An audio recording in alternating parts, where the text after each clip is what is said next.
ഞാൻ പറഞ്ഞില്ലേ, ഇത് ഇപ്പോൾ വരുന്ന ഒരു സീരിയലിൻ്റെ പാറ്റേണിലും അല്ല, സീരിയലിൻ്റെ ഫോർമാറ്റേ അല്ല.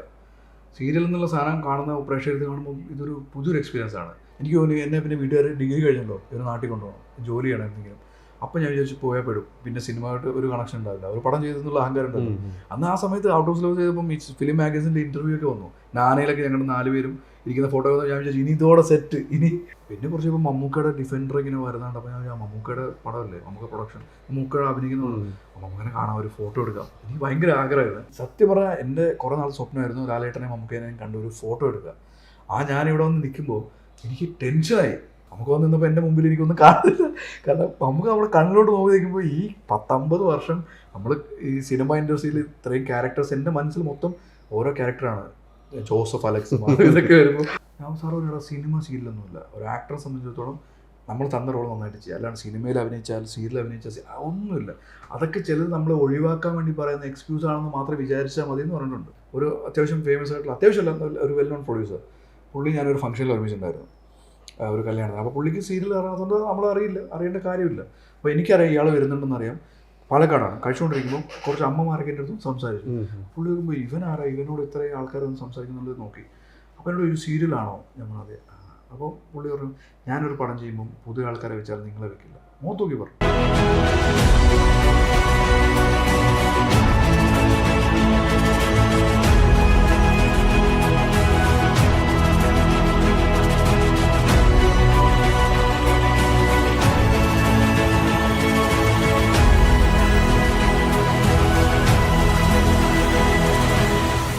മാപ്സ്റ്റിക് മീഡിയയുടെ പുതിയൊരു എപ്പിസോഡിലേക്ക് എല്ലാവർക്കും സ്വാഗതം. ഒരുപാട് വർഷമായി അഭിനയ രംഗത്തുള്ള ഒരു നടനാണ് നമ്മളോടൊപ്പം ഉള്ളത്. ഒരുപക്ഷെ മിനി സ്ക്രീൻ പ്രേക്ഷകർക്കായിരിക്കും ഇദ്ദേഹത്തെ കൂടുതൽ പരിചയം. യാസർ എന്ന് പറഞ്ഞേക്കാട്ടും ചിലപ്പോൾ ടീച്ചറമ്മയിലെ വിഷ്ണു അല്ലേ, വിഷ്ണു എന്ന് പറയണായിരിക്കും. ടീച്ചറമ്മയെന്ന് തന്നെ തുടങ്ങാം. ഇപ്പം എന്താ ടീച്ചറമ്മയുടെ അവസ്ഥ? ടീച്ചറമ്മയുടെ അവസ്ഥ ഇപ്പം പരിതാപകരമാണ്. കഥാപരമായിട്ട് ഓഡിയൻസിന് കുറേ റിലേറ്റ് ചെയ്യാൻ പറ്റുന്ന കുറേ സിറ്റുവേഷൻസിലൂടെയാണ് ഇപ്പോൾ കടന്നു പോകുന്നത്. അങ്ങനത്തെ ഒരു സിറ്റുവേഷൻ ഒരു ആൾക്കാരെല്ലാം എക്സ്പീരിയൻസ് ചെയ്തിട്ടുണ്ടാവും. പിന്നെ ടീച്ചറമ്മ എന്നുള്ള പ്രൊജക്റ്റിനെ പറ്റി പറയുകയാണെങ്കിൽ ഒരുപാട് കാര്യങ്ങൾ പറയാനുണ്ട്. വളരെ നല്ലൊരു ടീമാണ്, അടിപൊളി എക്സ്പീരിയൻസ് ആണ്. എൻ്റെ ലൈഫിൽ ഞാനിപ്പം ചെയ്തതിൽ വെച്ച് എനിക്ക് ഭയങ്കര കോൺഫിഡൻസ് കിട്ടിയൊരു ക്യാരക്ടറാണ്. ഇപ്പം തുടങ്ങിയൊരു 1.5 മാസമായിട്ടില്ലായിരുന്നു. ഓഡിയൻസിനെല്ലാം ഇഷ്ടം. പക്ഷേ ഏഷ്യാനെറ്റിൽ ഇതുവരെ വന്ന സീരിയലുകൾ വെച്ച് നോക്കുമ്പോൾ ക്വാളിറ്റിയുടെ കാര്യത്തിലും മേക്കിങ്ങും എല്ലാം വേറെയാണ്. സിനിമ ചെയ്യുന്ന പോലെയാണ് ചെയ്യുന്നത്. സിനിമ എന്ന് പറയാൻ വേണമെങ്കിൽ മിനി സ്ക്രീനിലുള്ള സിനിമ. കാരണം അത് ടെക്നിക്കലി ആണെങ്കിലും ഈവൻ സ്റ്റോറി ബേസ്ഡ് ആണ്. ഇത് റിയൽ സ്റ്റോറിയാണ്. ഇപ്പോൾ സാധാരണ വരുന്ന സീരിയലെല്ലാം റീമേക്കാണ് അധികം വരുന്നത്. അതുകൊണ്ട് ഇപ്പോൾ ചാനലുകളിൽ ഒരു റിയൽ സ്റ്റോറി ടീച്ചറമ്മയാണ്. വേറെ അങ്ങനെ ഉണ്ടെന്ന് എനിക്കറിയില്ല, ഇല്ലെന്ന് തോന്നുന്നു. ഇപ്പം മറ്റേതൊക്കെ മറ്റ് ഭാഷകളിൽ റീമേക്ക് ചെയ്തിട്ട് വരുന്ന ടീച്ചറമ്മ റിയൽ മലയാളം സ്റ്റോറി, റിയൽ ഇതിനു വേണ്ടി തന്നെയുള്ള സ്റ്റോറി, റീമേക്ക് ഒന്നും അല്ല.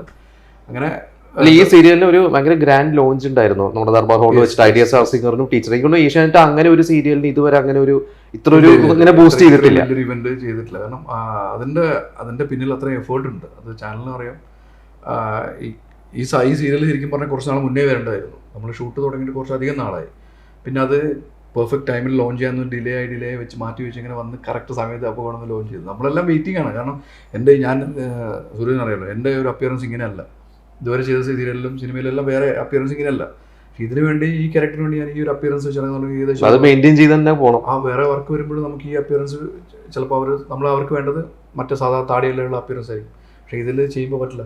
അങ്ങനെ ഞാൻ ഇതിനു വേണ്ടി വേറെ കുറേ വർക്കുകൾ ഒഴിവാക്കിയിട്ടുണ്ട്. കാരണം അത്രയും ഒരു ഇതിനു മുമ്പ് ഇപ്പൊ സിനിമകളിൽ അഭിനയിച്ചിട്ടുണ്ട്. നമുക്ക് ആ സിനിമയെ കുറിച്ച് പറയാം. അപ്പൊ സീരിയലിൽ തന്നെ തൂവൽ സ്പർശം, ഏഷ്യാനെറ്റിലെ തൂവൽ സ്പർശം എനിക്ക് തോന്നുന്നു ഒരു കുറേ കാലം അത് ഭയങ്കര ഹിറ്റ് ആയിട്ട് പോയി. എനിക്ക് തോന്നുന്നു തൂവൽ സ്പർശമാണ് ശരിക്കും മിനി സ്ക്രീൻ പ്രേക്ഷകർക്ക് വിവേക് മേനോൻ അല്ലേ ക്യാരക്ടർ, അത് ഭയങ്കര ഹിറ്റ് ആയിരുന്നു. അതിൽ പോസിറ്റീവായിട്ട് വന്നു, പിന്നെ നെഗറ്റീവ് ഒക്കെ ആയി വന്ന ക്യാരക്ടർ. അത് കഴിഞ്ഞ് പിന്നെ മനോരമയിൽ ചെയ്തു, ഇപ്പൊ വീണ്ടും ഏഷ്യാനെറ്റിൽ തന്നെ വരണം. അപ്പോൾ എത്ര സീരിയൽ ആയി ഇപ്പൊ ടോട്ടൽ? ഇപ്പം 6ാമത്തെ സീരിയലായി. പക്ഷെ ഇതിലാണ് എനിക്ക് തോന്നുന്നു ഏഷ്യാനെറ്റിലാണ് സസ്നേഹം തൊട്ട് തുടങ്ങി തോൽസ്പർശം. ഇത് ഞാൻ പറഞ്ഞില്ലേ, ഇത് ഇപ്പോൾ വരുന്ന ഒരു സീരിയലിൻ്റെ പാറ്റേണിലും അല്ല, സീരിയലിൻ്റെ ഫോർമാറ്റേ അല്ല. സീരിയൽ എന്നുള്ള സാധനം കാണുന്ന പ്രേക്ഷകർ കാണുമ്പോൾ ഇതൊരു പുതിയൊരു എക്സ്പീരിയൻസ് ആണ്. അതിൻ്റെ ഓരോ ഫ്രെയിമും അതിൻ്റെ വിഷ്വൽ ട്രീറ്റും ഡയറക്ഷൻ ഓഫ് കോഴ്സ് അത് ക്യാപ്റ്റൻ നിഷാന്ത് ഏട്ടൻ, അത് വേറെ ലെവൽ മനുഷ്യനാണ്. പിന്നെ നമ്മൾക്ക് ഈവൻ ആർട്ടിസ്റ്റിന് പോലും ഡയലോഗ് പ്രസൻറ്റേഷനും ഡയലോഗും കഥയെല്ലാം നമ്മൾ സീരിയലിൽ നമ്മൾ ഇതുവരെ കണ്ടിരുന്ന ഒരു സംഭവം ഉണ്ടല്ലോ, ഒരു പാറ്റേൺ ഉണ്ട്. അങ്ങനെയേ അല്ല. ഷോർട്സ് എല്ലാം കാണാൻ ഗിംബൽ വെച്ചിട്ടൊക്കെയാണ് ഓൾമോസ്റ്റ് എല്ലാ ഷോട്ടും എടുക്കുന്നത്. ക്യാമറാമാനെല്ലാം കൂടി ഭയങ്കര എഫേർട്ട് എടുത്ത് ഇത്ര ഹെവി സാധനം, അതും ലെങ്തി ഷോട്ടാണ്, സിനിമയിൽ കാണാറുണ്ടല്ലോ. അതുപോലെ ഇവിടെ കട്ട്സും ക്ലോസും വിഡും പരിപാടികളൊന്നും അങ്ങനെ ഇല്ല. ഫുൾ ഇങ്ങനെ ലെങ്തി നമ്മൾ വളരെ എഫേർട്ട് എടുത്തിട്ടാണ് ചെയ്യുന്നത്. അത് സീൻസ് കാണുമ്പോൾ തന്നെ ഇപ്പം യൂട്യൂബിലെ കമൻറ്റ്സ് വരുമ്പോൾ പലരും പറയാറുണ്ട്, ഇതെന്താ ഒരു സിനിമ ചെയ്യുന്ന പോലെ, സിനിമ കാണുന്ന ഒരു ഫീൽ, ഒരു ഫ്രഷ് ഫീലുണ്ട്. സ്ഥിരം കാണുന്ന ഒരു ഗ്രേഡിങ്ങും എല്ലാം വേറെയാണ്. മനസ്സിലായോ? സീരിയലിൻ്റെ എനിക്ക് തോന്നുന്നു സീരിയലിൻ്റെ ഇൻഡസ്ട്രിയിൽ സീരിയലിൻ്റെ ഇതിൽ ഫസ്റ്റ് ഒരു മൈൽ സ്റ്റോൺ ആയിട്ട് ഇനി ഒരു ബെഞ്ച് മാർക്കായിട്ട് പറയാൻ പറ്റുന്ന സീരിയലാണ് ടീച്ചറമ്മ. അത് കാണുന്ന പ്രേക്ഷകരെല്ലാം പറയാറുണ്ട്. ഇപ്പോൾ സീരിയലിൽ ഇപ്പോൾ ഈ അടുത്താണ് ശരിക്കും അഭിനയിക്കാൻ തുടങ്ങിയത് അല്ലേ? ഒരു 3 വർഷമായിട്ടുള്ളൂ. പക്ഷെ 2005 മുതൽ സിനിമയിലുണ്ട്. അപ്പോൾ എത്ര സിനിമ ചെയ്തു? എനിക്കോടും 15 സിനിമ ചെയ്തിട്ടുണ്ട്. പിന്നെ ലക്ഷദ്വീപാണ് എനിക്കോട്ടെ. പല ആളുകൾക്കും അറിയില്ല. അതാണ് ഇപ്പോഴും ഈ കമന്റ്സ് ഒക്കെ വായിക്കുമ്പോൾ പണ്ട് വിവേക് മേനോനായിരുന്നു, പിന്നെ വിഷ്ണുവായി. പക്ഷെ ആൾക്കാർക്ക് റിയൽ ലൈഫിൽ ഇത് ആരാന്നുള്ളത് അറിയില്ല. അറിയാത്തവർക്ക് ഒരു ചെറിയൊരു ഇൻട്രോ ആരാണ്? എൻ്റെ പേര് യാസർ എന്നാണ്, യാസർ അറാഫത്ത്, മുഹമ്മദ് യാസർ, അതിനാണ് ഫുൾ നെയിം. അത് എഴുതാൻ തന്നെ ഒരു കിലോമീറ്റർ വേണം. എൻ്റെ നാട് ലക്ഷദ്വീപാണ്. എനിക്ക് എൻ്റെ ഫാമിലി, എൻ്റെ ഉപ്പ പോലീസിലായിരുന്നു, ഇപ്പോൾ റിട്ടയറായി. കലാകാരനാണ്, എഴുതും, പാടും, വായിക്കും, അഭിനയിക്കും, എല്ലാം ഉണ്ട്. പുള്ളി പഠിക്കുമ്പോൾ പുള്ളി ബെസ്റ്റ് ആക്ട്രസ് ഒക്കെ ആയിട്ടുണ്ട് അന്ന്. കാരണം അവിടെ അന്ന് ഫീമെയിൽ ആർട്ടിസ്റ്റ് ഒന്നും കിട്ടത്തില്ല. അപ്പം മെയിൽ തന്നെ. ഇവിടെ അങ്ങനെ ആയിരുന്നില്ല, കേരളത്തിലൊക്കെ പണ്ട്. അതും ഇവിടെ അങ്ങനെയാണ്. ഇപ്പോൾ ലക്ഷദ്വീപിൽ എങ്ങനെയായിരിക്കും? അപ്പം അങ്ങനെ ഒരുപാട് കലയിൽ താല്പര്യമുള്ള ആളാണ് എൻ്റെ ഉപ്പ. ഉമ്മയും അതുപോലെ ഭയങ്കര സപ്പോർട്ടീവാണ്. അപ്പം അങ്ങനെയുള്ള ഞാൻ അവിടെ സ്കൂൾ +2 വരെ അവിടെ പഠിച്ചത്. ഡിഗ്രി തൊട്ടാണ് കേരളത്തിൽ വരുന്നത്. അപ്പോൾ അല്ലാണ്ട് കേരളത്തിൽ വരും, എല്ലാ വർഷവും വെക്കേഷനിൽ വരും. പക്ഷേ എൻ്റെ എഡ്യൂക്കേഷൻ +2 വരെ അവിടെ ആയിരുന്നു. അപ്പം അങ്ങനെ നിൽക്കുമ്പോൾ സിനിമയോടുള്ള ഇഷ്ടമുള്ളതുകൊണ്ട് പിന്നെ വീട്ടിൽ അവിടെ സ്കിറ്റും ചെറിയ ചെറിയ ഷോർട്ട് ഫിലിം പരിപാടികളൊക്കെ. പക്ഷെ അവിടെ ലക്ഷദ്വീപിൽ സിനിമ തിയേറ്റർ ഒന്നും ഇല്ലല്ലോ. ഒരു കലയായിട്ട് ശരിക്കും കട്ടായിട്ട് കിടക്കുന്ന ഒരു സ്ഥലമാണ്. അതെ, മീഡിയ ഒന്നുമില്ല. ഇവർ ന്യൂസ് പേപ്പർ പോലും ഇല്ല. അവിടെ ന്യൂസ് പേപ്പർ വരണമെങ്കിൽ തന്നെ ഇപ്പോഴും ഫ്ലൈറ്റിൽ വരുന്ന പേപ്പർ വരുവാണെങ്കിൽ വളരെ കുറച്ച്. ഇന്നത്തെ വാർത്ത അറിയണമെങ്കിൽ ഒരാഴ്ച കഴിയും. അങ്ങനെ ആയിരുന്നു അവസ്ഥ. അപ്പോൾ റേഡിയോ ഉണ്ടായിരുന്നോ? റേഡിയോ അവിടെ ഒരു ഓൾ ഇന്ത്യ റേഡിയോ ഉണ്ട്, പക്ഷേ അത് റിലേ സ്റ്റേഷൻ ആയിരുന്നു. പിന്നെ ഇടയ്ക്ക് ചെറിയ പ്രോഗ്രാം ഞാൻ ചെയ്തിട്ടുണ്ട്. ഞാൻ റേഡിയോയിലൊക്കെ ആയിട്ട് വർക്ക് ചെയ്തിട്ടുണ്ട്. ഓൾ ഇന്ത്യ റേഡിയോയിൽ പാർട്ട് ടൈം. രാവിലെ 6 മണി തൊട്ട് 9 മണി വരെ റേഡിയോ സ്റ്റേഷനിൽ പോകും, 10 മണിയായിട്ട് ഓഫീസിൽ പോകും. അങ്ങനെ ഒരു കാലം ഉണ്ടായിരുന്നു. ഭയങ്കര രസമായിരുന്നു, എൻഗേജ് ചെയ്യാറ്. അപ്പോൾ സിനിമയോടുള്ള ക്രേസ് അന്ന് തൊട്ടുണ്ട്. അങ്ങനെ ലക്ഷദ്വീപിൽ എനിക്കൊരു ആഗ്രഹമുണ്ട്. ലക്ഷദ്വീപിലുള്ള ആൾക്കാർ പൊതുവെ ഈ മെയിൻലാൻഡിൽ നിന്ന് ഒറ്റപ്പെട്ട് നിൽക്കുന്നതല്ലേ. ഇപ്പം കേരളത്തിൽ നിന്ന് ഏറ്റവും അടുത്തുള്ള കര കേരളമാണ്. കേരളത്തിൽ നിന്ന് 500 കിലോമീറ്റർ ദൂരമാണ്. അങ്ങനെയുള്ള റിമോട്ടായിട്ടുള്ള സ്ഥലത്തുള്ള ആൾക്കാർക്കും ആഗ്രഹങ്ങളുണ്ട്, കലയോടുള്ള ഇഷ്ടമുണ്ട്, എന്തെങ്കിലുമൊക്കെ ചെയ്യണമെന്ന് ആഗ്രഹം, കോൺട്രിബ്യൂട്ട് ചെയ്യണമെന്നുണ്ട്. അത് പക്ഷേ പറ്റുന്നില്ലായിരുന്നു. പിന്നെ ചിലപ്പോൾ പറ്റാത്തതും സാഹചര്യമാകും. പക്ഷേ എൻ്റെ സാഹചര്യം അങ്ങനെയായിട്ട് കൂടിയും എൻ്റെ നല്ലൊരു ഫാമിലി ഉള്ളതുകൊണ്ട്, എൻ്റെ ഉപ്പ പോലത്തെ ഒരു മനുഷ്യനുള്ളതുകൊണ്ട് എന്നെ നീ ചെയ്തോ എന്നുള്ളൊരു സപ്പോർട്ട് തന്നുകൊണ്ട് ഞാൻ എഫേർട്ട് എടുക്കാൻ തീരുമാനിച്ചു, റിസ്ക് എടുത്തു. അങ്ങനെ +2 കേട്ട് ഡിഗ്രി പാലക്കാട് ചിറ്റൂർ കോളേജിൽ, അതായത് മ്യൂസിക് പഠിക്കാൻ വന്നു. സിനിമയ്ക്ക് വേണ്ടി അഭിനയിക്കാൻ വേണ്ടി. വേറെ ഡയറക്ഷൻ ഒന്നും അല്ല പഠിച്ചത്, മ്യൂസിക് ആണ് പഠിച്ചത്. ഞാൻ വിചാരിച്ചു ഓക്കെ സിനിമയിൽ പാട്ടൊക്കെ ഉണ്ടല്ലോ, മ്യൂസിക്കൊക്കെ, അപ്പോൾ ചിലപ്പോൾ അവിടെ പോയിട്ട് എന്തെങ്കിലും നടന്നാലോ വിചാരിച്ചു പോയത്. പക്ഷേ അത് കുറച്ച് ടഫായിരുന്നു. കാരണം ബേസിക് ഒന്നുമില്ലാണ് ഞാൻ മ്യൂസിക് പഠിക്കാൻ പോയത്. ലക്ഷദ്വീപിലുള്ള ആൾക്കാർക്ക് എഡ്യൂക്കേഷനിൽ ഈ സീറ്റ് അലോട്ട്മെന്റ് ഉണ്ട്. ഈ ലക്ഷദ്വീപിലെ ജനതയ്ക്ക് ഉണ്ടല്ലോ, ഇന്ത്യയിൽ മൊത്തം സീറ്റ് അലോട്ട്മെന്റ് എല്ലാ സ്ഥലത്തും എഡ്യൂക്കേഷനിലുണ്ട്. അപ്പോൾ എനിക്ക് അവിടെ ഒരു സീറ്റ് ഉണ്ടായിരുന്നു. ഞാൻ ആപ്റ്റിറ്റ്യൂഡ് ടെസ്റ്റിന് പോയപ്പം പാടാൻ ഇഷ്ടമുള്ളത് കൊണ്ട് ഏതൊക്കെ പാടാൻ പറഞ്ഞ് പാടി സീറ്റ് കിട്ടി. പഠിക്കാൻ പോയപ്പോഴും മനസ്സിലായത് മൊത്തം basic classical, pure classical, school level തൊട്ട് പഠിച്ചിട്ട് വന്ന ആൾക്കാർക്ക് ഡിഗ്രി അങ്ങനെയാണല്ലോ. ഞാൻ കുറേ കഷ്ടപ്പെട്ടു. പിന്നെ എൻ്റെ സ്വന്തം തീരുമാനമായതുകൊണ്ട് ഞാൻ എന്നെ തന്നെ ചീത്ത വിളിച്ചു. എന്നിട്ട് ഞാൻ അവിടെ സ്റ്റിക്ക് ഔട്ട് ചെയ്യണം, എനിക്ക് സിനിമയിൽ അഭിനയിക്കണം. മനസ്സിലായി. ആദ്യം അഭിനയിച്ച സിനിമ ഔട്ട് ഓഫ് സിലബസ് ആണ് ഞാൻ ആദ്യം. ആക്ച്വലി ഞാൻ അവിടെ കോളേജിൽ പോയപ്പോൾ ഞാൻ ആദ്യം പ്ലാൻ ചെയ്തത് അവിടുത്തെ നാടക ട്രൂപ്പിൽ കയറാം, കലോത്സവത്തിലെല്ലാം പങ്കെടുക്കുക. അപ്പോൾ ആൾക്കാർ നമ്മൾ ശ്രദ്ധിക്കും, അപ്പോൾ നമുക്ക് എന്തെങ്കിലും ഓപ്പർച്യൂണിറ്റി കിട്ടും എന്ന് വെച്ചാൽ എല്ലാ വർഷവും ഞാൻ സോണിൽ, ഇന്റർ സോൺ, എ സോൺ എല്ലാം മത്സരിച്ചിട്ടുണ്ടായിരുന്നു. അങ്ങനെ ഫൈനൽ ഇയർ ആയപ്പം സോണലിൽ എനിക്ക് ബെസ്റ്റ് ആക്ടർ കിട്ടി. അത് എനിക്ക് ഇന്നും അറിയില്ല എങ്ങനെയാണെന്നുള്ളത്. അത് കോമഡിയായിരുന്നു. റിസൾട്ട് വന്നപ്പോൾ ഞാൻ ഞെട്ടി. അവർക്ക് തോന്നി കിട്ടി. അത് കഴിഞ്ഞിട്ടാണ് എന്നെ ഔട്ട് ഓഫ് സിലബസിൽ കാസ്റ്റ് ചെയ്യുന്നത്. അപ്പോൾ എന്നെ ഔട്ട് ഓഫ് സിലബസ് പലർക്കും അറിയുന്നില്ല. പാർവതി തിരുവോത്തിന്റെ ആദ്യത്തെ സിനിമയാണ്, പാർവതി തിരുവോത്തിന്റെ ഫസ്റ്റ് മൂവിയാണ്. അതുപോലെ നമ്മുടെ ജയകൃഷ്ണൻ, കിച്ചു എന്ന് പറഞ്ഞ ആർട്ടിസ്റ്റ്, കുറേ പടത്തിൽ, കമൽ സാറിന്റെ മഞ്ഞുമൂലി പെൺകുട്ടി കേട്ട്, അതെ അത് കേട്ട് ജയകൃഷ്ണൻ ചെയ്ത സിനിമയായിരുന്നു. അങ്ങനെയുള്ള പിന്നെ ഡയറക്ടർ വിശ്വേട്ടൻ, അങ്ങനെ അത് നല്ലൊരു സിനിമയായിരുന്നു കേട്ടോ. മറ്റേ വേണു നാഗവള്ളി സാർ, സാറിൻ്റെ കോമ്പിനേഷനിലായിരുന്നു. പക്ഷേ ഞാൻ കണ്ടിട്ടുണ്ടായിരുന്നു സെറ്റിൽ വെച്ചിട്ട്. മ്യൂസിക് അതുപോലെ നല്ലൊരു മ്യൂസിക്കൽ സിനിമയായിരുന്നു, നല്ലൊരു എക്സ്പീരിയൻസ് ആയിരുന്നു. ഇന്നിപ്പോൾ അതിലെ പാട്ടുകളൊക്കെ ഇപ്പോൾ യൂട്യൂബിലൊക്കെ കണ്ട് പലരും സിനിമയെ കുറിച്ച് ചർച്ച ചെയ്യും. അത് കഴിഞ്ഞിട്ട് പിന്നെ ഡിഗ്രി കഴിഞ്ഞ് പിന്നെ ജോലിക്ക് കയറി അല്ലേ? ഡിഗ്രി കഴിഞ്ഞ ആ സമയത്ത് കുറച്ച് ഈ ആൽബത്തിന്റെ ട്രെൻഡ് ഉണ്ട് സമയത്ത്, മാപ്പിള ആൽബത്തിന്റെ ട്രെൻഡ്. ആ സമയത്ത് കുറച്ച് ആൽബത്തിലെല്ലാം പോയി ചെയ്തു. അന്ന് എങ്ങനെയെങ്കിലും അഭിനയിക്കണം, മനസ്സിലായോ? സിനിമ എന്നില്ലെങ്കിൽ ആൽബം, ഇല്ലെങ്കിൽ അന്ന് ഈ ഹോം സിനിമയൊക്കെ ഉണ്ടായിരുന്നു മലപ്പുറം ഭാഗത്ത്, ഒരു 1.5 മണിക്കൂർ DVD സിനിമ. അപ്പൊ അതിലെങ്കിലും അഭിനയിക്കണം, കാരണം ക്രേസ് ആണ്. അങ്ങനെയൊക്കെ ആൽബത്തിൽ കുറച്ച് ആൽബം ചെയ്തു. ചില ആൽബങ്ങളൊക്കെ ശ്രദ്ധിക്കപ്പെട്ടു, കോമഡി ആൽബമൊക്കെ. അന്നൊരു ഷുക്കൂർ സുന്ദർ എന്ന് പറഞ്ഞ ആൽബം, അതിലൊരു സോങ്ങൊക്കെ ഞാൻ ചെയ്തിട്ടുണ്ട്, 1-2 സോങ് ചെയ്തിട്ടുണ്ട്.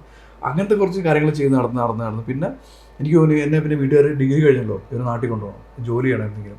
അപ്പം ഞാൻ വിചാരിച്ചു പോയാൽ പെടും, പിന്നെ സിനിമയായിട്ട് ഒരു കണക്ഷൻ ഉണ്ടാവില്ല, ഒരു പടം ചെയ്തെന്നുള്ള അഹങ്കാരം ഉണ്ടാവില്ല. അന്ന് ആ സമയത്ത് ഔട്ട് ഓഫ് ലവ് ചെയ്തപ്പം ഈ ഫിലിം മാഗസിൻ്റെ ഇൻ്റർവ്യൂ ഒക്കെ വന്നു. നാനയിലൊക്കെ ഞങ്ങൾ 4 പേരും ഇരിക്കുന്ന ഫോട്ടോ ഞാൻ വിചാരിച്ചു ഇനി ഇതോടെ സെറ്റ്, ഇനി തിരിച്ചു പോകണ്ട, ഇനി സിനിമയിലായി എന്നൊക്കെ വിചാരിച്ചു. പക്ഷേ ആ പടത്തിന് ശേഷം ഈ ആൽബം ചെയ്ത് കഴിഞ്ഞിട്ട് ഇവർ വീട്ടിൽ പാക്ക് ചെയ്യുന്ന പ്ലാൻ വന്നപ്പോൾ ഞാൻ ഐഡിയ മാറ്റി, എനിക്ക് വീണ്ടും പഠിക്കണം, അപ്പോൾ ഇവിടെ നിൽക്കാമല്ലോ. അപ്പോൾ ഞാൻ പറഞ്ഞു എനിക്ക് ഏവിയേഷൻ പഠിക്കണം. എവിടെ നിന്ന് വന്നതെന്നുള്ളത് എനിക്ക് അറിയില്ല, സീരിയസ്ലി എനിക്ക് അതിൻ്റെ. എന്നിട്ട് അപ്പോൾ പാവപ്പോൾ വിചാരിച്ചു ഓക്കെ പഠിക്കട്ടെ. അവർ എന്നെ ഏവിയേഷനെ കൊണ്ട് ചേർത്തു. എയർപോർട്ട് മാനേജ്മെൻറ്റും ക്യാബിനോടെ കോഴ്സ് ഉണ്ടായിരുന്നു, 1 വർഷത്തെ കോഴ്സ്. അതിന് അത്യാവശ്യം നല്ല ഫീസ് ഉണ്ട്. അതിന് ചേർത്തു. അതിന് ചേർത്തിട്ട് അത് പഠിക്കുമ്പോഴും എൻ്റെ ഹാഫ് ടൈം, പാർട്ട് ടൈം ക്ലാസ്സാണ്, ഉച്ച തൊട്ടേ ഉണ്ടാവുള്ളൂ, അല്ലെങ്കിൽ ഒരു സെഷനേ ഉള്ളൂ. ബാക്കിയുള്ള സമയത്ത് ഞാൻ ഇതുപോലെ ഡാൻസ് ചെയ്ത് നടക്കുമായിരുന്നു. അങ്ങനെ നടന്നിട്ടും ചെറിയ ഷോർട്ട് ഫിലിമൊക്കെ ചെയ്തു. കാര്യം അപ്പോഴാണ് സ്ക്രീൻ ടെസ്റ്റ് എന്ന് പറഞ്ഞ ഒരു ഓഡിഷന് ഞാൻ റിയാലിറ്റി ഷോയിൽ. അതിൽ കുറേ ആർട്ടിസ്റ്റ് ഉണ്ടല്ലോ ഇപ്പോഴത്തെ. അന്ന് കണക്ഷൻ ശ്വാസിക, അൻസിബ, റോഷൻ ആൻഡ് റൂസ്, കാസനോവയിലേക്ക് വേണ്ടിയുള്ള അതിന് മുന്നേ, ജസ്റ്റ് മുന്നേ കാസനോവയ്ക്ക്. പിന്നെ അങ്ങനെയാണ് ഓരോരോ പരിപാടികളിലോട്ട് കയറി പോയത്. പിന്നെ കുറെ സിനിമ ഇപ്പൊ ലക്ഷദ്വീപിൽ സ്ഥിരം സിനിമകൾ ഷൂട്ട് ചെയ്യുന്ന സിനിമകളൊക്കെ ഉണ്ടാവും. ലക്ഷദ്വീപിൽ സിനിമ ഷൂട്ട് ചെയ്യുന്ന സിനിമ ആസിഫിന്റെ കൂടെ അഭിനയിച്ചു, പൃഥ്വിരാജിന്റെ കൂടെ അഭിനയിച്ചു അല്ലെ? അതേതൊക്കെയാണ്? അതെല്ലാം ഞാൻ ഈ പറഞ്ഞ പോലെ എന്റെ ആവശ്യമാണല്ലോ. ഞാൻ ഇടിച്ചു കയറി പോയി ഒരു പടത്തിന് ഷൂട്ട് വരുന്നു എന്ന് അറിയുമ്പോൾ തന്നെ ഞാൻ അന്വേഷിക്കും ആരായതാന്നുള്ളത്. അവർ വരുമ്പോൾ എയർപോർട്ടിൽ തൊട്ട് ഞാൻ അവിടെ ഉണ്ടാവും, ഞാൻ അവിടെ ഉണ്ട് എന്നുള്ള രീതിയിൽ പോയി സംസാരിച്ച് എൻ്റെ എക്സ്പീരിയൻസും എൻ്റെ താല്പര്യവും പറഞ്ഞു വരുമ്പോൾ അവരൊക്കെ ഓക്കെ. ഒരാളെ കൊണ്ടുവരുന്നതിനേക്കാളും ലക്ഷദ്വീപിൽ ഒരു ആർട്ടിസ്റ്റിനെ കൊണ്ടുപോയി ഷൂട്ട് ചെയ്യുന്ന പറയുമ്പോൾ എക്സ്പെൻസ് ഭയങ്കര കൂടുതലാണ്. അപ്പോൾ ഇവിടെ നിന്ന് ഒരാളെ കിട്ടുമ്പം അവർക്ക് ഓക്കെ ആണെങ്കിൽ അവർക്കും ബെനിഫിറ്റ് ആണ്. എന്നെ സംബന്ധിച്ചിടത്തോളം ലോട്ടറിയാണ്. എനിക്ക് ലീവ് എടുക്കണ്ട, ജോലി നിൽക്കുമ്പോഴും ഒരു ദിവസം ലീവ് എടുത്ത് പോയി അഭിനയിക്കാമല്ലോ. അങ്ങനെ വന്നിട്ട് മോശയിലെ കുതിരമീനുള്ള ആക്ച്വലി ലക്ഷദ്വീപിൽ ഷൂട്ട് ചെയ്യാൻ നിന്ന സിനിമയാണ്. കഥയിൽ ലക്ഷദ്വീപാണ് പശ്ചാത്തലം, പക്ഷേ ഷൂട്ട് ചെയ്ത ആൻഡമാനിലാണ്, പോർട്ട് ബ്ലെയർ. കാരണം അന്ന് എല്ലാം റെഡിയായി വന്നപ്പോൾ ടെക്നിക്കലി കുറച്ച് അവിടുത്തെ ഷൂട്ടിംഗ് പെർമിഷൻ്റെ കുറച്ച് ഡിലേയും എല്ലാം വന്നപ്പോൾ ആർട്ടിസ്റ്റിൻ്റെ ഡേറ്റ് എല്ലാം നിൽക്കുമ്പോൾ അവർക്ക് ലാസ്റ്റ് ടൈം പിന്നെ അവിടെ നിന്ന് ഷിഫ്റ്റ് ചെയ്യേണ്ടി വന്നു. മിനിക്കോയ് എന്ന് പറഞ്ഞ ദ്വീപുണ്ട്, അവിടെയായിരുന്നു പ്ലാൻ ചെയ്തിരുന്നത്. പിന്നെ അത് പോർട്ട് ബ്ലെയറോട്ടായി. പിന്നെ ഞാൻ അവിടെ നിന്ന് കൊച്ചി വന്നു, ചെന്നൈ പോയി, അവിടെ നിന്ന് പോർട്ട് ബ്ലെയർ പോയി 8-10 ദിവസം അവിടെ ഉണ്ടായിരുന്നു ആസിഫിന്റെ കൂടെ. അതിൽ ആ ഒരു രസമുള്ള സീനായിരുന്നു ആസിഫിന്റെ കൂടെയുള്ള. അതിനേക്കാൾ മുന്നേ ഇതിൽ ആക്ച്വലി ലാംഗ്വേജ് ട്രാൻസ്ലേഷൻ ഹെൽപ്പ് ചെയ്തിട്ടുണ്ടായിരുന്നു ഞാൻ സണ്ണിയുടെ ക്യാരക്ടറിന് വേണ്ടി. അപ്പം ഞാൻ ഇവരുടെ കൂടെ ഷൂട്ട് ഓൾറെഡി എൻ്റെ സീനൊക്കെ പിന്നെയാണ്. അതിന് മുന്നേ കൊച്ചിയിൽ ഷൂട്ട് നടക്കുമ്പോൾ തൊട്ട് ഞാനുണ്ട്. അന്ന് ഞാൻ ജോജു ചേട്ടനെ കണ്ടിട്ടുണ്ട്. അത് അന്ന് ജോജു ചേട്ടൻ അതിൽ ആസിഫിന്റെ അങ്കിളായിട്ടുള്ള ഒരു ജയിലർ ക്യാരക്ടർ ചെയ്യും. അപ്പം 2012 സംഭവം. അപ്പം എനിക്കപ്പോൾ പുള്ളിനെ ഏതൊക്കെ സിനിമയിൽ കണ്ടിട്ടുണ്ട് അറിയാം. ഇന്നത്തെ ജോജു ചേട്ടൻ ആ ഒരു വലിയ സ്റ്റാർ എന്നല്ലല്ലോ, ഒരു ആക്ടർ. അപ്പോൾ ഞാൻ പുള്ളി യൂണിഫോം ഇട്ട് വളരെ സിമ്പിളായിട്ട് ഇങ്ങനെ ഫോണൊക്കെ വിളിച്ച് നടക്കണം. ആ പുള്ളി ഒരു കാറുണ്ട്, ഒരു പഴയ വണ്ടി ഉണ്ടായിരുന്നു. ആ പുള്ളി നല്ല ചൂടാണ്. എവിടെ നിന്നറിയാം, ഏലൂരില്ലേ, FICTയുടെ ഒരു അവിടെ ജയിലിന്റെ സെറ്റ് ഇട്ട് അവിടെ. അപ്പം അവിടെ ഞാൻ പുള്ളിയുടെ എന്നെ പരിചയപ്പെടുത്തിയിട്ടുണ്ടായിരുന്നു. ഇങ്ങനെ ലക്ഷദ്വീപിലെ ലാംഗ്വേജിന്റെ ട്രാൻസ്ലേഷനൊക്കെ ചെയ്യുന്നുണ്ട്, ഒരു ക്യാരക്ടർ ചെയ്യുന്നത് പറഞ്ഞു. അപ്പോൾ പുള്ളിയെ നിൽക്കുമ്പോൾ ഞാൻ പുള്ളിയുടെ കൂടെ നിന്ന് സംസാരിച്ചു. അതിൻ്റെ പുള്ളി പറഞ്ഞാൽ ചൂടാണ്, വണ്ടി കയറിയാണ്. പുള്ളി വണ്ടി കയറി AC ഇട്ട് എന്തെങ്കിലും കൂടെ ഇരുത്തി ഞങ്ങളായിട്ട് കുറച്ച് നേരമൊക്കെ സംസാരിച്ചു. അത് ഭയങ്കര എക്സ്പീരിയൻസ് ആയിരുന്നു. അത് കഴിഞ്ഞിട്ട് സണ്ണിയുടെയും ആസിഫിൻ്റെയും കൂടെ അവർ വണ്ടിയിൽ ലൊക്കേഷനിലൊക്കെ ഞാൻ പോയി. അപ്പോൾ സണ്ണി ഇരിക്കുന്നു, ആസിഫ് ഡ്രൈവ് ചെയ്യുന്നു, ആസിഫ് ആരോടും ഡ്രൈവ് ചെയ്യുന്നു, ബാക്ക് സീറ്റിൽ ഞാനിരിക്കും. അപ്പോൾ ഞാൻ വിചാരിക്കും ദൈവമേ ഇവരുടെ കൂടെ ഞാൻ കാറിൽ ഇരുന്ന് പോകണം. അപ്പോൾ എനിക്ക് അന്ന് കിട്ടിയൊരു പോസിറ്റീവ് വൈബ് ഉണ്ടല്ലോ. കാരണം ഇത്രയും ഇറങ്ങുമ്പോൾ ഫാൻസ് വന്ന് പുതിയതാണ് ആസിഫിനും സണ്ണിയെന്നല്ല. അപ്പോൾ നമ്മൾ നോക്കുമ്പോൾ ഇവരുടെ കൂടെ നമ്മൾ കുറച്ച് നേരം സ്പെൻഡ് ചെയ്യുന്ന നമുക്കൊരു ഭയങ്കര വൈബാണ്. അതൊക്കെ എനിക്ക് എൻ്റെ സിനിമയിലേക്ക് പോകാനുള്ള ആഗ്രഹത്തിന് ഡെപ്ത് കൂട്ടിയിട്ടുണ്ട്, തീഷ്ണത കൂട്ടിയിട്ടുണ്ട്. അപ്പോൾ ഞാൻ വിചാരിച്ചു എന്തായാലും ഇനി സിനിമ വിട്ടിട്ട് വേറെ ഒരു പരിപാടിയില്ല. അങ്ങനെ അത് ചെയ്തു. മോശയിൽ പിന്നെ അനാർക്കലിയിൽ അതും യാദൃശ്ചികമായിട്ട് കിട്ടിയ ചാൻസാണ്. ഞാൻ ചോദിച്ചിരുന്നു, പക്ഷേ അതിനകത്ത് അങ്ങനെ ഒരു ക്യാരക്ടർ കിട്ടുമെന്ന് വിചാരിച്ചില്ല. അതും രാജുവേട്ടൻ്റെ കൂടെ കോമ്പിനേഷൻ ഒരു ഡയലോഗ് ഉണ്ട്, 2-3 ഡയലോഗ് പറഞ്ഞിട്ട് ഫേസ് ടു ഫേസ് ഉള്ള സീനാണെന്ന്. അതും ആ സീൻ കാണുമ്പോൾ ഇപ്പോഴും അതിലൊരു കോമഡി വർക്കൗട്ട് ആവുന്ന സീനാണ്. അത് ആൾക്കാർ പറയുമ്പോൾ ആൾക്കാർക്ക് ഓർമ്മ വരും ആ സീൻ. അതൊരു ഭയങ്കര രസമുള്ള എക്സ്പീരിയൻസ് ആയിരുന്നു. പിന്നെ അതിൻ്റെ സോങ്സിലൊക്കെ ഉണ്ടായിരുന്നു, സോങ് കെട്ടിലൊക്കെ ഉണ്ടായിരുന്നു. പിന്നെ ഡൈവിങ്ങിൻ്റെ സീക്വൻസിലുണ്ടായിരുന്നു. ഡൈവിങ് ഞാൻ ചെയ്തിട്ടില്ല, ലക്ഷദ്വീപുകാരനാണെങ്കിൽ പോലും എനിക്ക് ഡൈവിങ്ങിനോട് വലിയ താല്പര്യം ഉണ്ടായിരുന്നില്ല. നീന്തലറിയാം, സ്നോർക്കലിംഗ് ചെയ്തിട്ടുണ്ട്, ഡൈവിങ് ഞാൻ ലൈഫിൽ ചെയ്തിട്ടില്ല. ഞാൻ ആകെ ചെയ്ത ആ ഒരു സിനിമയ്ക്ക് അപ്പോഴാണ് ചെയ്യുന്നത്, അതിന് മുന്നേ ചെയ്തിട്ടില്ല. അതൊരു നല്ല കോമഡി എന്നല്ല, ഒരു ഭയങ്കര എക്സ്പീരിയൻസ് ആയിരുന്നു. അത് രാജുവേട്ടനോട് സംസാരിക്കാൻ പറ്റും, ബിജുവേട്ടനെ കണ്ടു. പിന്നെ അതിന്റെ എനിക്ക് കമൽ സാറിന്റെ 2 സിനിമ ചെയ്തു, പ്രണയമീനുള്ള കടലും വിവേകാനന്ദനും ചെയ്തു. പക്ഷെ വിവേകാനന്ദ റീസെന്റ് ആണ് ചെയ്തത്. അതെ അതെ അതെ. അപ്പൊ പ്രണയമീനുകളുടെ പിന്നെയും കുറച്ചും കൂടി ലെങ്തി റോളാണ് കിട്ടിയത്. സിനിമ അധികം ശ്രദ്ധിക്കപ്പെട്ടില്ല എന്നുള്ളത്, പക്ഷെ നല്ല റോളായിരുന്നു. അതെ അതെ അതെ അതെ. വിവേകാനന്ദനകത്ത് ഒരു സീനാണെങ്കിൽ കൂടിയും അതിൽ ഹീറോയിൻ്റെ ഇൻട്രൊഡക്ഷൻ സീനായിരുന്നു. അതൊരു മൂവി സെറ്റായിരുന്നു. അവള് ഹീറോയിൻ ക്യാരക്ടർ ചെയ്യുന്ന നമ്മുടെ ആർട്ടിസ്റ്റ് ഒരു ജൂനിയർ ആർട്ടിസ്റ്റാണ്. അപ്പോൾ ആ ഷോട്ട് എടുക്കുന്ന ഡയറക്ടറായിരുന്നു ഞാൻ. അപ്പോൾ അത് ഒരു സീൻ, പക്ഷേ സീരിയലിന്റെ ഇടയ്ക്ക് പോയി മഴവിൽ മനോരമയിലെ സീരിയൽ ചെയ്യായിരുന്നു, സ്വയംവരം എന്ന സീരിയൽ. അപ്പോൾ അതുകൊണ്ട് എന്നോട് അതിനകത്ത് വേറെ ക്യാരക്ടർ ഉണ്ടാവുമായിരുന്നു, പക്ഷേ എൻ്റെ ഹെയർ കട്ടൊക്കെ വേണമായിരുന്നു. സീരിയൽ ചെയ്യുമ്പോൾ പിന്നെ ഈ പറഞ്ഞ ലുക്ക് മാറ്റാൻ കുറച്ച് പ്രശ്നമാണ്. അപ്പോൾ അതാണ് ഇപ്പോൾ ഈ ലുക്ക് വെച്ചിട്ടാണ് ഇപ്പോൾ ഞാനിങ്ങനെ കുറച്ച് നാളെ ഇനി പോകും. ഇപ്പം 2020-21 മുതൽ സീരിയലിലാണ് ശരിക്കും പറഞ്ഞാൽ ത്രൂ ഔട്ട്. അതിന്റെ ഇടയ്ക്ക് ഈ പറഞ്ഞ പോലെ സീരിയലിന്റെ തിരക്ക് കാരണം പല സിനിമയും ചെയ്യാൻ പറ്റിയിട്ടുണ്ടാവില്ല അല്ലെ. പക്ഷെ എൻ്റെ ഇടയ്ക്ക് ഇപ്പൊ ചെയ്യാൻ പറ്റി മമ്മൂക്കയുടെ കൂടെ. അതിപ്പോ ഡൊമിനിക്കോ OTT-യിൽ വരാൻ പോവാണെന്ന് കേട്ടു. അപ്പൊ ആ അനുഭവം എങ്ങനെയായിരുന്നു? കാരണം മമ്മൂക്കയുടെ കൂടെയാണ് ഉള്ള സീൻ മുഴുവനും മമ്മൂക്കയുടെ കൂടെ തന്നെയാണ്. അതെങ്ങനെ കിട്ടി? ഞാൻ പറഞ്ഞ ആ ഒരു ഗൗതം മേനോൻ സാറിന്റെ ഡയറക്ഷൻ. അതെ, അതിലേക്ക് അതിൽ പോയി അസോസിയേറ്റ് ഉണ്ട്, എനിക്കറിയാം. മച്ചാൻ എന്നോട് ഇങ്ങനെ ഞങ്ങളൊരു പടം മുമ്പ് ചെയ്തിട്ടുണ്ട്. അപ്പം ബ്രോ എന്നെ ഒരു ദിവസം വിളിച്ചിട്ട് പറഞ്ഞു, എടാ നിൻ്റെ കുറച്ച് ഫോട്ടോസ് വേണം, ലേറ്റസ്റ്റ് ഫോട്ടോ. അപ്പം ഞാൻ മഴവിൽ മനോരമയിൽ തന്നെ കഥാനായകൻ എന്ന് പറഞ്ഞ സീരിയൽ ചെയ്തുകൊണ്ടിരിക്കും, തൃപ്രയാറാണ് ഷൂട്ട്. അപ്പോൾ ഞാൻ അയച്ചു കൊടുത്തു. ഇടയ്ക്ക് ഞാൻ അങ്ങനെ വിളിക്കും, ഞാൻ അങ്ങോട്ട് വിളിച്ച് ബ്രോ എന്തെങ്കിലും ഉണ്ടോ എന്ന് ചോദിക്കാറുണ്ട്. ബ്രോ അയച്ചു കൊടുത്തു. അത് കഴിഞ്ഞിട്ട് കുറച്ച് നാളെ പുള്ളി പറഞ്ഞ ഒരു പടമുണ്ട്, ഞാൻ പറയാം, ചെറിയ സാധനമാണ്, വലിയ സംഭവമൊന്നുമല്ല, ചെയ്യാം നീ, നമ്മൾ റെഡി, സിനിമയല്ലേ, ചെറുത് വലുതൊന്നും ഇല്ലല്ലോ, സിനിമയിൽ ഒരു സീനാണെങ്കിലും ഞാൻ അത്രയ്ക്ക് പുറകെ നടക്കുന്ന ആളല്ലേ. ഓക്കെ എന്ന് പറഞ്ഞു. അത് കഴിഞ്ഞിട്ട് എനിക്കൊരു ഡേറ്റ് ചോദിച്ചു, എന്നോട് പറഞ്ഞു ഇന്ന ഡേറ്റ് കൺട്രോളർ വിളിക്കുന്നു, കൺട്രോളർ വിളിച്ചു. പക്ഷെ അപ്പോഴും ഞാൻ മമ്മൂട്ടി കമ്പനിയിൽ നിന്ന് വിളിക്കുന്നു പറയുമ്പോൾ ഞാനത് എനിക്കിപ്പോഴും അത് കേൾക്കുമ്പോൾ ഒരു അത്ഭുതമാണ്. കാരണം മമ്മൂട്ടി കമ്പനി എന്നുള്ള പ്രൊഡക്ഷൻ, മമ്മൂക്കയുടെ പ്രൊഡക്ഷൻ കൺട്രോളർ വിളിച്ച് നമ്മളോട് സാർ ഇന്ന ഡേറ്റിൽ അവൈലബിൾ ആണോ എന്ന് ചോദിക്കുന്നു പറഞ്ഞാൽ എനിക്കത് പറയുമ്പോൾ തന്നെ അറിയാമല്ലോ. അങ്ങനെ വിളിച്ചു ചോദിച്ചു, ഞാൻ അവൈലബിൾ ആണ്. അപ്പോൾ സീരിയൽ നമ്മൾ കുഴപ്പമില്ല, സീരിയൽ ഞാൻ പറയാം, റെഡിയാക്കാം എന്ന് പറഞ്ഞു. പെർമിഷൻ എടുക്കാൻ പറഞ്ഞിട്ട് ഡേറ്റൊക്കെ പറഞ്ഞു. പക്ഷേ എനിക്ക് ഒരു കൺഫ്യൂഷൻ വന്നപ്പോഴാണെന്ന് അറിയോ, ഈ പറഞ്ഞ ഡേറ്റിൽ നിന്ന് കുറച്ച് മുന്നോട്ട് വന്ന്, അപ്പം നമ്മളിപ്പോൾ സീരിയലിൻ്റെ ഡേറ്റ് എല്ലാ മാസവും ഒരു പെർട്ടിക്കുലർ ഡേറ്റ് ഉണ്ട്, ഒരു 10 ദിവസം 15 ദിവസം. ആ ഡേറ്റ് അവർ പറഞ്ഞ സമയമാണ്. ആ സമയത്ത് നമുക്ക് വേറെ കമ്മിറ്റ്മെൻറ്റ് എടുക്കാൻ പറ്റില്ല. അങ്ങനെ നിൽക്കുന്ന സമയത്ത് അപ്പോൾ ഞാൻ പറഞ്ഞു, ഇങ്ങനെ സിനിമയുടെ കാര്യം പറഞ്ഞു, മമ്മൂക്കയുടെ പടത്തിനകത്ത് വിളിച്ചിട്ടുണ്ട്, മമ്മൂട്ടി കമ്പനിയുടെ. അപ്പോൾ എനിക്ക് 2 ദിവസം 1-2 ദിവസം വേണം. അതൊന്നും കുഴപ്പമില്ല, അത് നമുക്ക് അഡ്ജസ്റ്റ് ചെയ്യാം. അതുകൊണ്ട് ഡേറ്റൊക്കെ റെഡിയാക്കി നിൽക്കുകയാണ്. സീരിയൽ ഷൂട്ടിന് പോയി, ഷൂട്ട് നടക്കുകയാണ്. നടക്കുമ്പോഴേക്കും കൺട്രോൾ വിളിക്കുന്നു, അസ്മീറൊക്കെ വിളിച്ചിട്ട് പറഞ്ഞു, യാസറെ നാളെയാണ്. ഞങ്ങൾ നാളെയോ? അപ്പോഴേക്കും ആക്ച്വൽ പറഞ്ഞനുസരിച്ചിട്ട് കുറച്ച് ഡേറ്റ് അപ്പുറത്താണ് പറഞ്ഞത്. പറഞ്ഞു ആ ക്യാരക്ടർ മാറി വേറൊരു ക്യാരക്ടറാണ്. അപ്പോഴും പറയുന്നില്ല എന്താണെന്നുള്ളത്, എനിക്കറിയില്ലല്ലോ. അപ്പോൾ ഞാൻ പറയും നാളെ ഇവിടെ ഓൾറെഡി ഞാൻ ഇവർ കുറച്ച് സീരിയലിൽ കുറേ കോമ്പിനേഷൻസ് എല്ലാം ഉള്ള എല്ലാ ആർട്ടിസ്റ്റും, ശ്രീലക്ഷ്മി ചേച്ചിയും എല്ലാവരും ഉള്ള സീൻസാണ്. അപ്പോൾ നമ്മൾ ഒരാൾ കാരണം അത് ശരിയാവില്ല.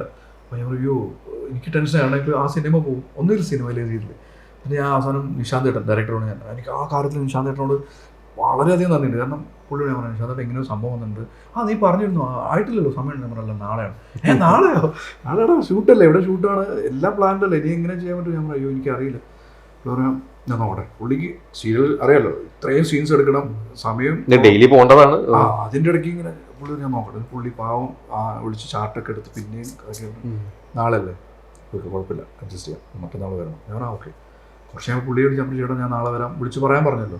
അല്ല ചിലപ്പോൾ മറ്റന്നാളും വേണം. അത് കൂടി കേട്ടപ്പോൾ എൻ്റെ ഏറ് പോയി. ഉറപ്പായി ഞാൻ ഇനി ഈ സിനിമ ചെയ്യില്ല. കാരണം ഒരു ദിവസം ഇവർ നമുക്ക് വേണ്ടി സീരിയൽ പോയ കഞ്ഞൂടി മുട്ടും മാത്രമല്ല, അത് വളരെ പ്രശ്നമല്ലേ, നമ്മുടെ കമ്മിറ്റ്മെന്റ് തന്നെ ഇതാണല്ലോ, നമ്മൾ ഓൾറെഡി പറഞ്ഞാൽ. അപ്പം പുള്ളി പറഞ്ഞാൽ മറ്റന്നാൾ ഭയങ്കര ടാസ്ക്കാണ്, അത് ടെൻഷൻ, കാരണം എങ്ങനെ ചെയ്യുമെന്ന് പറഞ്ഞു. എന്നിട്ട് പാവം മനുഷ്യൻ അതും സെറ്റ് ചെയ്ത് തന്നു, എന്നെ വിട്ടു. എന്നിട്ട് 2 ദിവസം അഡ്ജസ്റ്റ് ചെയ്തത് വളരെ ബുദ്ധിമുട്ടായിരുന്നു. കാരണം എനിക്ക് ഉറപ്പായിരുന്നു ഇനി പോകാൻ പറ്റില്ല. എന്നിട്ട് ഞാൻ എന്നിട്ട് മലയാറ്റൂരായിരുന്നു ഫസ്റ്റ് ഡേ ഷൂട്ട്. അവിടെ പോയിട്ട് എനിക്കറിയില്ല എന്താ സീനെന്ന്. ഡയലോഗ് തന്നു, സിംഗ് സൗണ്ടാണ് പഠിക്കാൻ പറഞ്ഞു, പഠിച്ചു. പോലീസ് ക്യാരക്ടറാണ്, യൂണിഫോം എല്ലാം സെറ്റായിരുന്നു. ഈ ഓപ്പോസിറ്റ് ക്യാരക്ടറുടെ പേരുണ്ട്. അല്ല ചെന്ന് ഇറങ്ങുന്നത് ഈ പറഞ്ഞ പുലിമടയിലേക്കാണ്. ഗൗതം മേനോൻ എന്ന് പറയുന്ന വലിയൊരു സംവിധായകന്റെ അടുത്തേക്കാണ് ചെന്നിറങ്ങുന്നത്. ഫസ്റ്റ് എന്തായിരുന്നു പുള്ളി കണ്ടപ്പോൾ? ഗൗതം മേനോൻ സാറിനെ കണ്ടപ്പോൾ കൂളായിട്ട് കുറേ അസിസ്റ്റൻസ് അസോസിയേറ്റ് എല്ലാം ഉണ്ട്, വലിയ ടീമായിരുന്നു, വലിയ സെറ്റായിരുന്നു. അപ്പോൾ അവരൊക്കെ ഇങ്ങനെ വിജയഭവനോട് സാർ ഇതാണ് മറ്റേ ക്യാരക്ടർ, ഹലോ ഹായ് സാർ. അല്ല സാർ ഞാൻ പറഞ്ഞ ആ ഒരു ഗൗതം മേനോൻ സാറ് ചെറിയൊരു സീനിൽ വരുന്ന ക്യാരക്ടർ ആണെങ്കിൽ പോലും ആ ആളെ കുറിച്ച് അന്വേഷിക്കാതെ ആളെ അഭിനയിക്കുന്ന ആളാണോ എന്ന് അറിയാതെ വിളിച്ചു വരത്തില്ല. അപ്പൊ എന്തായാലും ചിലപ്പോൾ എന്തെങ്കിലുമൊക്കെ കണ്ടിട്ടുണ്ടാവുമല്ലോ. ഉണ്ടായിരിക്കും. പുള്ളി അപ്പോൾ ഒന്ന് സംസാരിച്ചപ്പോൾ എൻ്റെ പേര് ചോദിച്ചു, യാസർ. പിന്നെ പുള്ളി ആ ഷൂട്ട് കഴിയുന്നവരെ 2 ദിവസം എന്നോട് യാസർ, കാരണം പുള്ളിക്ക് ഓർമ്മയുണ്ട്, അത്രയും കീനായിട്ട് ഒബ്സർവ് ചെയ്യുന്ന ആളാണെന്ന് ഉറപ്പല്ലേ, ഇത്രയും വലിയ ഫിലിം മേക്കർ. എന്നിട്ട് അത് അപ്പോഴും എന്നോട് റെഡി ഡയലോഗെല്ലാം പഠിച്ചു എന്ന് പറഞ്ഞാൽ ഞാൻ പഠിച്ചു. പിന്നെ കുറച്ച് ഇപ്പോൾ മമ്മൂക്കയുടെ ഡിഫൻഡർ ഇങ്ങനെ വരുന്നുണ്ട്. അപ്പോൾ ഞാൻ മമ്മൂക്കയുടെ പടമല്ലേ, മമ്മൂക്ക പ്രൊഡക്ഷൻ, മമ്മൂക്കയുടെ അഭിനയിക്കുന്നുണ്ട്, മമ്മൂക്കനെ കാണാൻ ഒരു ഫോട്ടോ എടുക്കാം, എനിക്ക് ഭയങ്കര ആഗ്രഹമായിരുന്നു. അപ്പോൾ വിനീതേട്ടൻ ഉണ്ടായി, നമ്മുടെ ആക്ടർ വിനീതേട്ടൻ. അപ്പോൾ വിനീതേട്ടൻ ഞാനുള്ള സീൻസിൽ വിനീതേട്ടൻ ഞങ്ങൾ സംസാരിക്കരുത്. അപ്പോഴാണ് മമ്മൂക്കയുടെ ഡിഫൻഡർ ഇങ്ങനെ പോകുന്നുണ്ട്. അപ്പോൾ ഞാൻ മമ്മൂക്കനെ മുമ്പ് ഇങ്ങനെ കണ്ടിട്ടുണ്ട്, സംസാരിക്കാൻ പറ്റിയിട്ടില്ല. അപ്പോൾ ഇങ്ങനെ പോകുമ്പോൾ ഓക്കെ പോയൊരു ഫോട്ടോ എടുക്കണം. അപ്പോൾ വിനീതേട്ടൻ പറഞ്ഞു ഞാനൊന്ന് മമ്മൂക്കയുടെ അടുത്ത് ഫോട്ടോ എടുക്കാം. അവിടെ പോയപ്പോൾ എനിക്ക് മനസ്സിനകത്ത് എന്നെയും കൂടി വിളിക്കുമോ പ്ലീസ്, എനിക്കൊരു ഫോട്ടോ എടുക്കണം, ഒന്ന് സംസാരിക്കണം. പുള്ളി പോയി.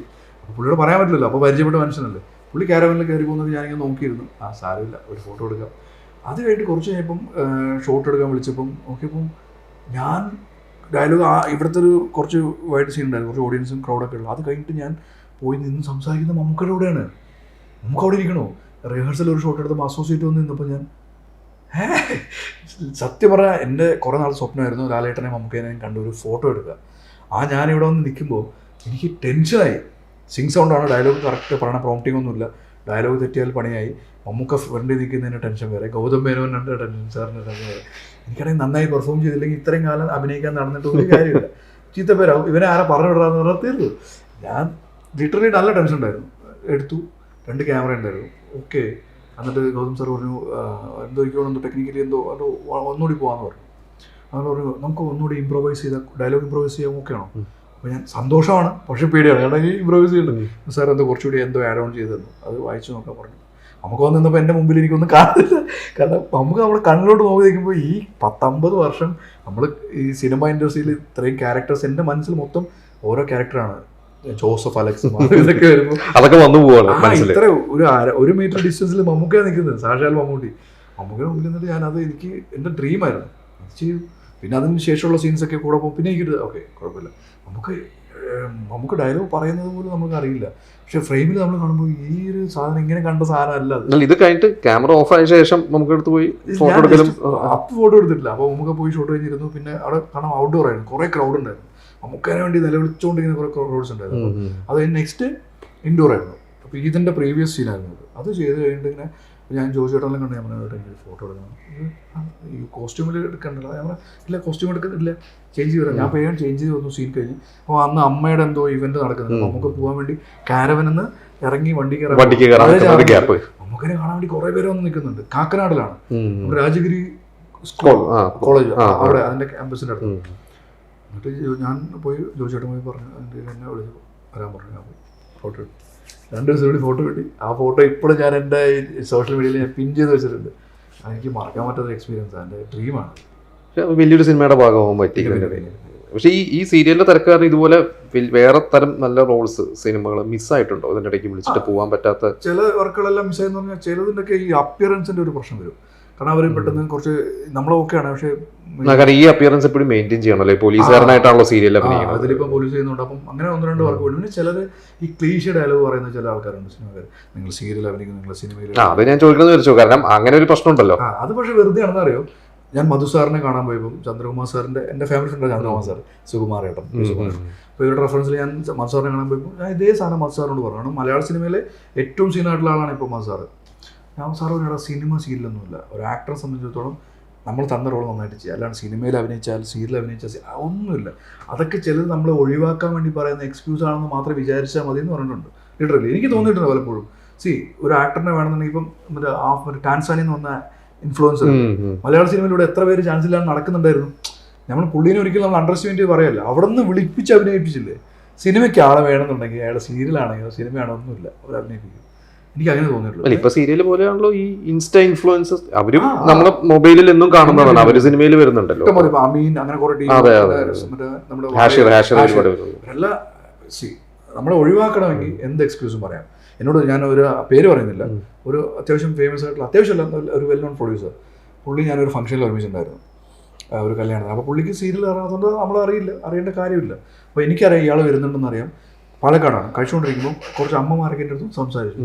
പുള്ളി വരുമ്പോൾ ഇവനാരാ, ഇവനോട് ഇത്രയും ആൾക്കാരൊന്നും സംസാരിക്കുന്നുള്ളത് നോക്കി. അപ്പോൾ എന്നോട് ഒരു സീരിയലാണോ? നമ്മൾ അതെ.